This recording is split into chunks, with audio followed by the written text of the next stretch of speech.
नमस्कार दोस्तों, जय हिंद जय Bharat. Welcome my YouTube channel CDR के सैनी बीएड क्लासेस।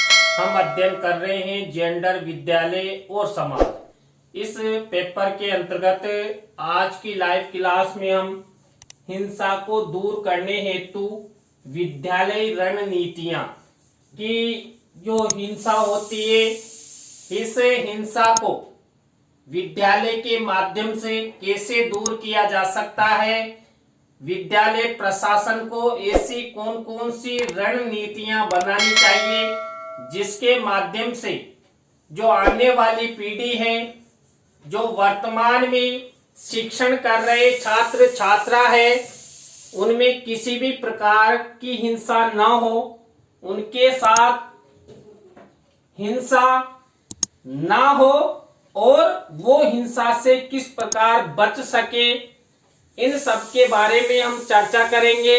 तो आप सब बने रहें हमारे साथ, हमारे YouTube चैनल के साथ। और यदि आप हमारे YouTube चैनल पर पहली बार आए हैं तो हमारे YouTube चैनल को सब्सक्राइब करें और पास ही बने बेल आइकन के बटन को जरूर दबा देवें, जिससे हमारे द्वारा जब भी कोई न्यू वीडियो अपलोड की जाती है या लाइव क्लास चलाई जाती है तो उनके नोटिफिकेशन आपको मिल सके और आप अच्छा अधिगम करते भी आप परीक्षा की अच्छी तैयारी कर सके।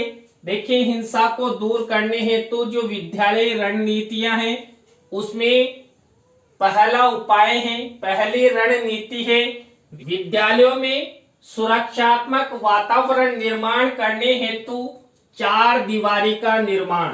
देखिए, जो विद्यालय होते हैं और विद्यालय प्रशासन द्वारा जो विद्यालय के चारों तरफ चार दीवारी करवाई जाएगी तो हिंसा रोकी जा सकती है, क्योंकि खुला वातावरण होने से जो अराजक तत्व हैं, जो हिंसा करने वाले लोग हैं, वो किसी भी तरफ से आ सकते हैं।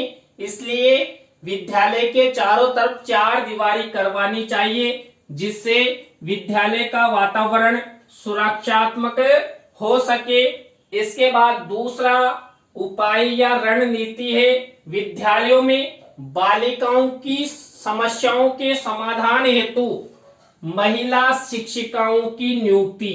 देखिए, कई बार कई छात्राओं के साथ जो हिंसाएं हो जाती है, उत्पीड़न हो जाता है, तो वो खुलकर किसी को बता नहीं पाती है। यदि विद्यालयों में महिला शिक्षिकाओं की नियुक्ति की जाएगी तो छात्राएं अपनी समस्याओं को खुलकर उन महिला अध्यापिकाओं को बता सकेगी। इसलिए हिंसा को रोकने हेतु जो विद्यालयकृत जो रणनीतियां हैं, उसके अंतर्गत विद्यालयों में महिला अध्यापिकाओं, महिला शिक्षिकाओं की नियुक्ति होनी चाहिए। इसी के अंतर्गत थर्ड नंबर की हमारी रणनीति है हिंसा को रोकने हेतु विद्यालय में अराजक तत्वों के प्रवेश पर रोक लगाना चाहिए। देखिए, समाज में जो मानव होते हैं, उन्हीं मानवों में से कुछ अराजक तत्व होते हैं, समाज कंटक लोग होते हैं जो हिंसा करते हैं, हिंसा को जन्म देते हैं। तो ऐसे अराजक तत्वों को बिल्कुल यानी विद्यालय में प्रवेश पर पूर्णतः पाबंदी होनी चाहिए। विद्यालय में केवल छात्र छात्राओं के अभिभावक आए और वो भी सभ्य रूप में, सुसंस्कृत रूप में। और जब भी विद्यालय के माध्यम से जो पेरेंट्स एसोसिएशन की मीटिंग की जाए, उस पेरेंट्स एसोसिएशन की मीटिंग में माता पिताओं के साथ चर्चा की जाए, उनकी समस्याओं को सुना जाए। तो यहाँ पर जो हिंसा को रोकने हेतु विद्यालय में अराजक तत्वों के रोक पर पूर्णतः पाबंदी होनी चाहिए। नेक्स्ट विद्यालय रणनीति है विद्यालयों में अभद्र व्यवहार और आचरण करने वाले को दंडित करना। देखिए, मान लीजिए विद्यालय में चाहे शिक्षक हो, शिक्षिका हो, छात्र हो या छात्रा हो, यदि वो अभद्र व्यवहार करता है, करती है या गलत आचरण करता है तो उसको दंडित करना चाहिए। देखिए, समय रहते यदि कोई बालक बालिका, शिक्षक शिक्षिका गलत आचरण या अभद्र व्यवहार करता है और उसी समय उसको दंडित कर दिया जाएगा तो वो आगे से हिंसा नहीं करेगा, नहीं करेगी। इसलिए आवश्यक रूप से जो भी अभद्र व्यवहार करते हैं या गलत आचरण करते हैं, दुराचारी है, ऐसे छात्र छात्राओं, शिक्षक शिक्षिकाओं को दंडित करना चाहिए, जिससे विद्यालयों में हिंसा ना हो, छात्र और छात्रा सब सुरक्षित रह सके। विद्यालय में अनुशासन की स्थापना, देखिए विद्यालय प्रशासन द्वारा, शिक्षक शिक्षिकाओं द्वारा विद्यालय में अनुशासन की स्थापना करनी चाहिए। अनुशासन के ऐसे कई तरीके अपनाने चाहिए जिससे विद्यालयों में किसी भी प्रकार की कोई हिंसा न हो। देखिए, हिंसा नहीं होगी तो स्वतः ही अनुशासन कायम होगा, और अनुशासन कायम होगा तो छात्र छात्राएं अच्छी शिक्षण अधिगम प्रक्रिया के तहत अच्छा ज्ञान प्राप्त करेंगे, अपने जीवन के जो लक्ष्य हैं, उद्देश्य हैं, कल्पनाएं हैं, उनको सार्थक करेंगे। और यदि छात्र छात्राओं की जो कल्पनाएं हैं, उद्देश्य हैं, वो सार्थक होंगे तो छात्र छात्राओं का भी नाम रोशन होगा, विद्यालय का भी नाम रोशन होगा और अपने राज्य और राष्ट्र का भी नाम रोशन होगा। इसलिए विद्यालयों के माध्यम से अनुशासन की स्थापना करनी चाहिए, अनुशासन के प्रयास करने चाहिए, जिससे किसी भी प्रकार की कोई हिंसा जन्म ना हो। इसी तरह नेक्स्ट विद्यालय रणनीति है हिंसा को रोकने हेतु शिक्षा के स्तर को बढ़ाना एवं विशेष कार्यक्रम चलाना।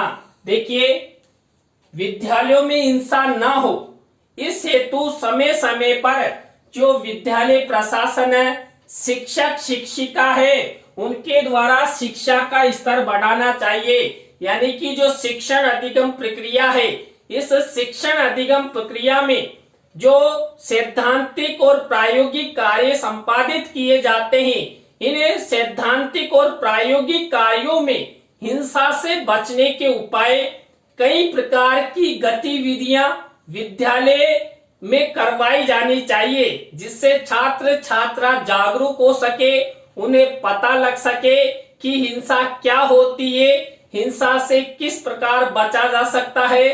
तो यहाँ पर विद्यालय प्रशासन द्वारा हिंसा को रोकने हेतु शिक्षा के स्तर को बढ़ाते हुए विशेष प्रकार के कार्यक्रम आयोजित किए जाने चाहिए। मान लीजिए सेमिनार है, संगोष्ठी है, आदि कार्यक्रम संचालित करने चाहिए।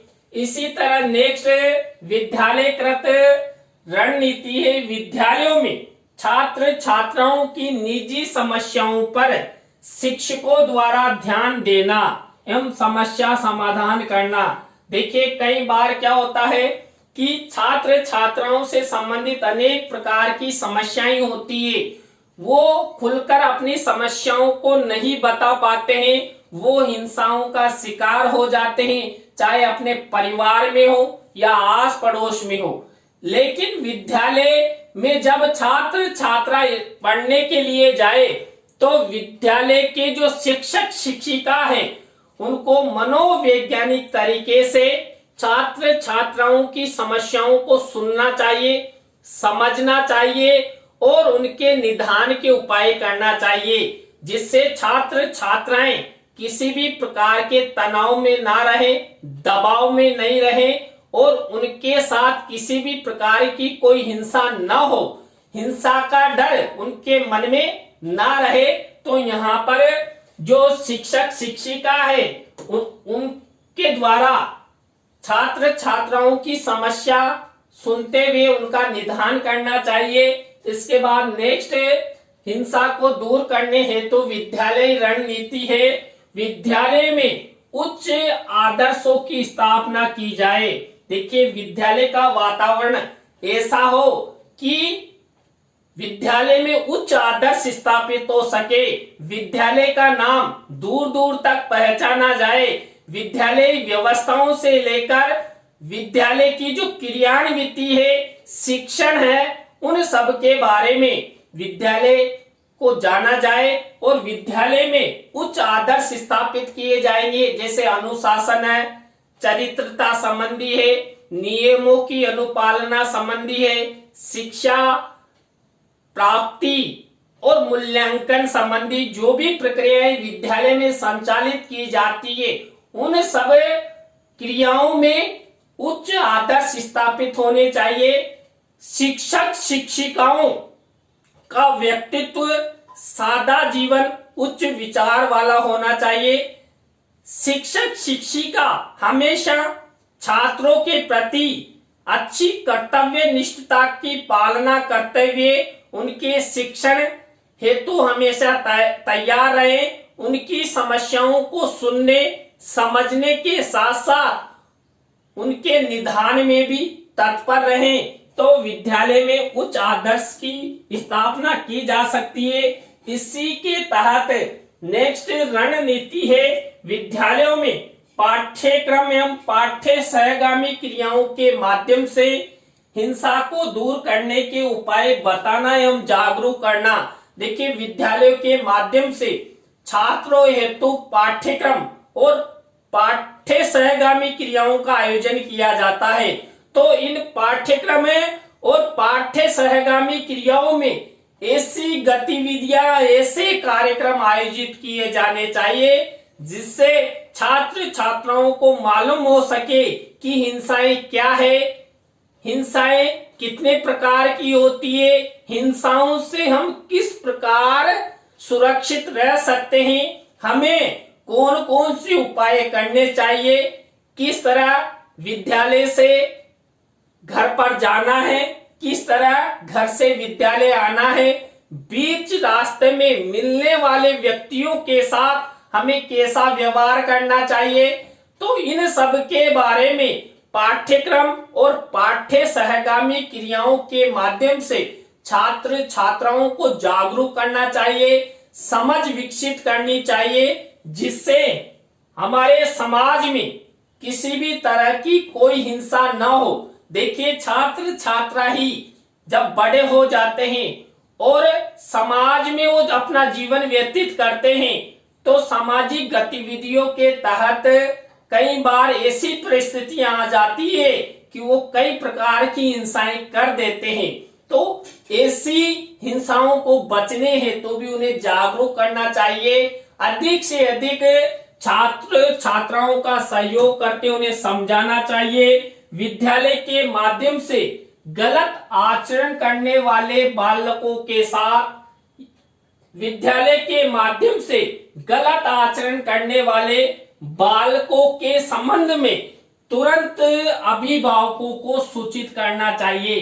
देखिए, जो विद्यालय प्रशासन है, विद्यालय में जो शिक्षक शिक्षिका होते हैं, उन्हें पता लग जाए कि फला बालक फला बालिका गलत आचरण कर रहे हैं, किसी भी प्रकार की कोई दुराचारी या हिंसा कर रहे हैं, उत्पीड़न कर रहे हैं, तो उनके बारे में तुरंत उनको अभिभावकों को सूचित करना चाहिए कि आपका बालक आपकी बालिका इस तरह का आचरण कर रहे हैं, तो उन्हें आप समझाएं। शिक्षक शिक्षिकाओं को भी समझाना चाहिए और अभिभावकों को भी समझाना चाहिए। कुल मिलाकर शिक्षक और अभिभावकों का सहसंबंध स्थापित करते हुए बालकों को सदाचरण, अच्छे आदर्शों की स्थापना हेतु समझाना चाहिए। तो यहाँ पर अभिभावक और शिक्षक का घनिष्ठ संबंध छात्र छात्राओं के लिए बहुत उपयोगी है। तो विद्यालयों के माध्यम से जो गलत आचरण करने वाले बालक बालिका है, उनके बारे में उनके माता पिता, उनके अभिभावकों को तुरंत सूचित करना चाहिए। इसके बाद नेक्स्ट रणनीति है अवांछित तत्वों से निपटने हेतु विद्यालय प्रशासन द्वारा प्रशासनिक सहायता करनी चाहिए। देखिए कई बार क्या होता है कि गर्ल्स स्कूल होते हैं, कई जगह कॉमन स्कूल होते हैं, तो वहां पर जो समाज के अराजक तत्व हैं, सिर फिरे हैं, वो घूमते रहते हैं, छात्राओं को परेशान करते रहते हैं। तो ऐसे स्थानों पर यदि ऐसा होता है तो विद्यालय प्रशासन को समय समय पर प्रशासनिक सहायता लेनी चाहिए, यानी पुलिस को सूचित करना चाहिए और पुलिस प्रशासन की सहायता लेनी चाहिए, जिससे छात्र छात्राएं किसी भी प्रकार की हिंसा से सुरक्षा उनको मिले, उनके मन में किसी भी प्रकार का कोई डर नहीं रहे। तो यहाँ पर विद्यालय प्रशासन को अवांछित तत्वों से निपटने हेतु विद्यालय प्रशासन उसको प्रशासनिक यानी पुलिस आदि की सहायता लेनी चाहिए। इसके बाद विद्यालयों में पुस्तकालयों की व्यवस्था करनी चाहिए, जिससे छात्र अधिक से अधिक समय स्व अध्ययन में व्यतीत कर सके। देखिए आदमी बिजी शेड्यूल में रहेगा तो उसके मन में किसी भी प्रकार की कोई अवांछित घटना या सोच या उपाय विकसित नहीं होगा, जिससे किसी भी प्रकार की कोई हिंसा हो सके। तो विद्यालयों के माध्यम से प्रत्येक विद्यालय में पुस्तकालयों की व्यवस्था होनी चाहिए, जिससे छात्र स्व अध्ययन में लगे रहें, और स्व अध्ययन में लगे रहेंगे तो उन्हें ज्ञान की प्राप्ति होगी और हिंसा से किसी भी प्रकार का कोई फायदा नहीं होता है। तो विद्यालयों के माध्यम से छात्र छात्राओं को अधिक से अधिक स्व अध्ययन में समय व्यतीत करने हेतु प्रेरित करना चाहिए, और वो हो सकता है पुस्तकालयों के माध्यम से। देखिए पुस्तकालयों में छात्र अपनी स्वतंत्रता पूर्वक चुपचाप बैठे हुए अधिक से अधिक अध्ययन कर सकते हैं। तो यहाँ पर पुस्तकालयों के माध्यम से भी हिंसा को दूर किया जा सकता है। इसके बाद नेक्स्ट विद्यालय रणनीति। किशोर अवस्था में विद्यालय में छात्र छात्राओं के मार्गांतरीकृत करने की उचित व्यवस्था होनी चाहिए।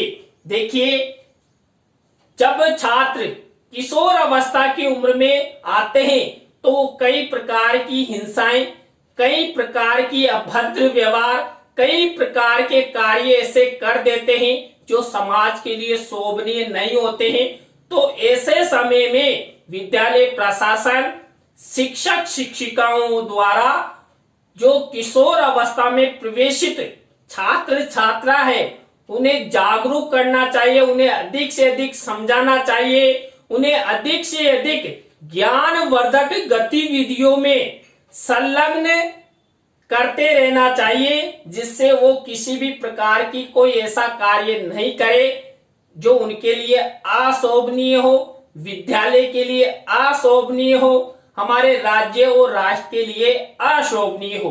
तो यहाँ पर किशोर अवस्था में विद्यालय प्रशासन का महत्वपूर्ण स्थान होता है, और विद्यालय के माध्यम से ही किशोर अवस्था में जो संघर्ष और तनाव की अवस्था मानी जाती है, इस संघर्ष और तनाव और तूफान की अवस्था को रोका जा सकता है और उन्हें अच्छा रास्ता दिखाया जा सकता है, अच्छे दिशा निर्देश दिए जा सकते हैं, उन्हें फ्यूचरकृत जागरूकता समझाई जा सकती है। तो यहाँ पर जो विद्यालय प्रशासन है, इस विद्यालय प्रशासन के द्वारा किशोर अवस्था के बालक बालिकाओं हेतु मार्गांतरीकृत की उचित व्यवस्था होनी चाहिए, जिससे किसी भी प्रकार की कोई हिंसा ना हो। विद्यालयों के माध्यम से बालिकाओं को आत्मरक्षा के विभिन्न तरीके जैसे जूडो, कराटे, मार्शल आर्ट आदि सिखाना चाहिए। देखिए विद्यालय में जो शिक्षण होता है, उस शिक्षण के साथ साथ छात्राओं को अपनी सुरक्षा हेतु जूडो, कराटे या मार्शल आर्ट आदि की व्यवस्था भी होनी चाहिए, जिससे छात्राएं ऐसे गुर सीखकर अपनी सुरक्षा स्वयं कर सके और उनके साथ किसी भी प्रकार की कोई हिंसा न हो, किसी भी प्रकार का कोई उत्पीड़न न हो, तो ये सब विद्यालय के माध्यम से किया जा सकता है। विद्यालयों में ऐसी व्यवस्था हमारी सरकारों को जरूर करनी चाहिए। ऐसे जो तरीके हैं उनको सिखाने वाले अध्यापकों की भी नियुक्ति करनी चाहिए। नेक्स्ट है शिक्षकों का छात्र छात्राओं के अभिभावकों से सीधा संपर्क होना चाहिए। देखिए, हमने पहले बात की थी कि विद्यालय में कोई छात्र छात्रा ऐसा कोई गलत आचरण या व्यवहार कर देता है तो उन्हें तुरंत अभिभावकों को सूचित करना चाहिए। तो यहाँ पर जो विद्यालय प्रशासन है, शिक्षक शिक्षिका है, उनका जो छात्र छात्रा है उनके अभिभावकों से सीधा संपर्क होना चाहिए, जिससे छात्र छात्राओं संबंधी जो भी सूचनाएं हैं, जो भी समस्याएं हैं, उनका वो आदान प्रदान करते हुए उनका निदान कर सके। तो यहाँ पर जो शिक्षक और अभिभावक है वही छात्र छात्राओं की समस्याओं को हल कर सकते हैं। इसलिए छात्र छात्राओं के जो माता पिता है, जो शिक्षक शिक्षिका है, उनका सीधा संपर्क होना चाहिए। विद्यालयों में बालक बालिकाओं हेतु पृथक पृथक शौचालयों की व्यवस्था होनी चाहिए। देखिए, विद्यालयों में किसी भी प्रकार का कोई उत्पीड़न न हो, किसी भी प्रकार की अनहोनी घटना नहीं हो, हिंसा ना हो, इस हेतु जो विद्यालय में जो अति आवश्यक शौचालय जैसी सुविधाएं उपलब्ध होना चाहिए, वो सुविधाएं छात्रों के लिए अलग होना चाहिए, छात्राओं के लिए अलग होना चाहिए। तो यहाँ पर किसी भी प्रकार की कोई अनहोनी घटना घटित नहीं होगी। इसलिए हमारी सरकारों को भी प्रयास करना चाहिए कि विद्यालयों में ऐसी सुविधाएं छात्रों के लिए अलग और छात्राओं के लिए अलग ही होनी चाहिए। तो यहाँ पर हिंसा से बचने हेतु ये ऐसा उपाय करना चाहिए। इसके बाद विद्यालय प्रशासन छात्र छात्राओं को हिंसा के बारे में जानकारी प्रदान कर उन्हें जागरूकता उत्पन्न की जाए। देखिए, समय समय पर विद्यालय के माध्यम से कई प्रकार के कार्यक्रम आयोजित किए जाते हैं, जैसे शनिवारी कार्यक्रम है या कोई वाद विवाद प्रतियोगिता है या सेमिनार है, संगोष्ठी है, कार्यशालाएं हैं। इन सब के माध्यम से छात्र छात्राओं को अधिक से अधिक हिंसा के बारे में जागरूक करना चाहिए, उन्हें बताना चाहिए। हिंसाओं और उत्पीड़न से बचने हेतु जो उपाय हैं उन सब के बारे में छात्र छात्राओं को विद्यालय प्रशासन के माध्यम से जागरूक करना चाहिए। विद्यालयों में निर्देशन एवं परामर्श की व्यवस्था होनी चाहिए। देखिए, कई बार क्या होता है, अभिभावक अशिक्षित होते हैं, वो समझ नहीं पाते हैं, लेकिन विद्यालय में जो भी शिक्षक होते हैं, शिक्षिका होते हैं, वो समझते हैं, शिक्षित होते हैं। तो विद्यालयों के माध्यम से छात्र छात्राओं हेतु निर्देशन एवं परामर्श की व्यवस्था होनी चाहिए। उन्हें फ्यूचरकृत ज्ञान देना चाहिए, फ्यूचरकृत रोजगारों के बारे में बताना चाहिए। उन्हें कल्पनाएं के माध्यम से उन कल्पनाओं की सार्थकता हेतु उन्हें दिशा निर्देश देने चाहिए, जिससे छात्र छात्राएं उन कल्पनाओं, उन उद्देश्यों की प्राप्ति हेतु लगातार बढ़ते रहें और किसी भी प्रकार की कोई अनहोनी घटना, हिंसा या उत्पीड़न के प्रति तत्पर नहीं हो, वो उनसे परे रहें, दूर रहते हुए अपना वो फ्यूचर निर्माण कर सके। तो देखिए, आज की क्लास में हमने जो हिंसा को दूर करने हेतु विद्यालय रणनीतियां हैं, इन विद्यालय रणनीतियों के बारे में हमने चर्चा की। आज की क्लास आपको कैसी लगी कमेंट्स में हमें जरूर बताएं। अच्छी लगी हो तो लाइक करें, कमेंट्स करें और शेयर जरूर करें दोस्तों। इसी तरह नए टॉपिक के साथ हम आपसे फिर मिलेंगे CDRK Saini BEd classes YouTube channel पर। आप सब हमारी क्लास के अंत तक जुड़े रहे, तो आप सबको बहुत बहुत धन्यवाद। जय हिंद, जय भारत, राम राम साहब।